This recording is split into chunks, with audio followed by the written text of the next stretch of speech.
Hi friend, welcome to our channel.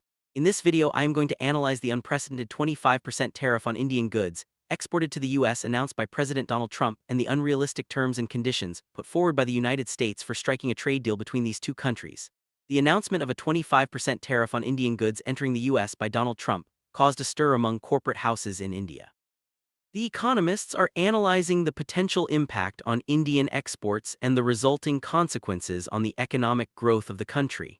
But let us understand the actual reason behind such action by the US on India, the country considered as a close ally to the US and a counterbalance to China.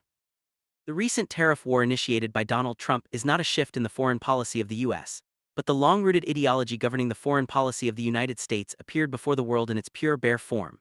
It reflects Trump's desperation to maintain America's hegemony in a world where growing economies, fast-evolving technology, and increasing liberalization are reshaping the world. In many countries besides the US are leading the growth. The US has lost its status as the sole power to make innovations in every field in the world. Pulling the age-old ideology of Western superiority won't work in the present world. The rapid growth in the Indian economy, leading the country to the fifth largest economy in the world, is not easy to digest for countries like the US, especially when Indian exports are consistently increasing in a protectionist world. India has already signed free trade agreements with the UAE, the UK, Australia, and the NAFTA countries, and trade negotiations for the same are ongoing with a number of countries. First, let us dive into the details as to why the trade deal between India and the US could not be made within tariff pause period, despite the fact that India had started trade negotiations very early, for which we should first understand the theory as to why international trade happens and why tariffs are levied. Different countries in the world produce different items based on their geographical advantages, availability of resources, technological know-how, and labor forces. When they produce certain items in surplus, they export them to the country having a paucity for such things. Very often exportable items are produced in certain countries having specialized in the production of such goods. They stop producing items for which they do not have a more conducive environment and import those things from countries having specialized in them.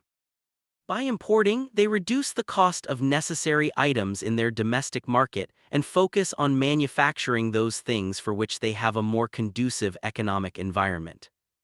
Now, we should know that the very contentious issue in the ongoing trade negotiation between India and the US is aimed at pressuring India to open up its agriculture and dairy sector for the US, which India denied.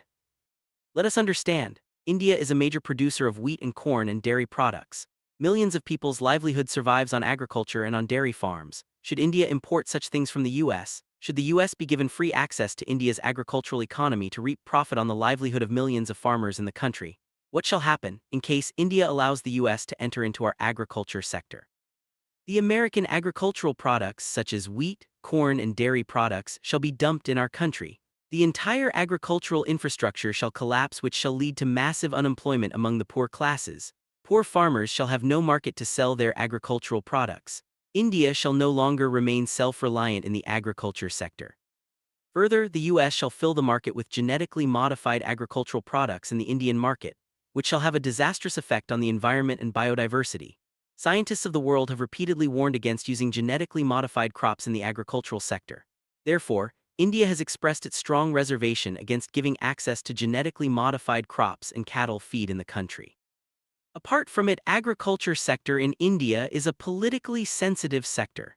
No political party can survive in India if it does not preserve interests of farm, as politics in this country revolves around many issues relating to the welfare of farmers and to uplift their standard of living.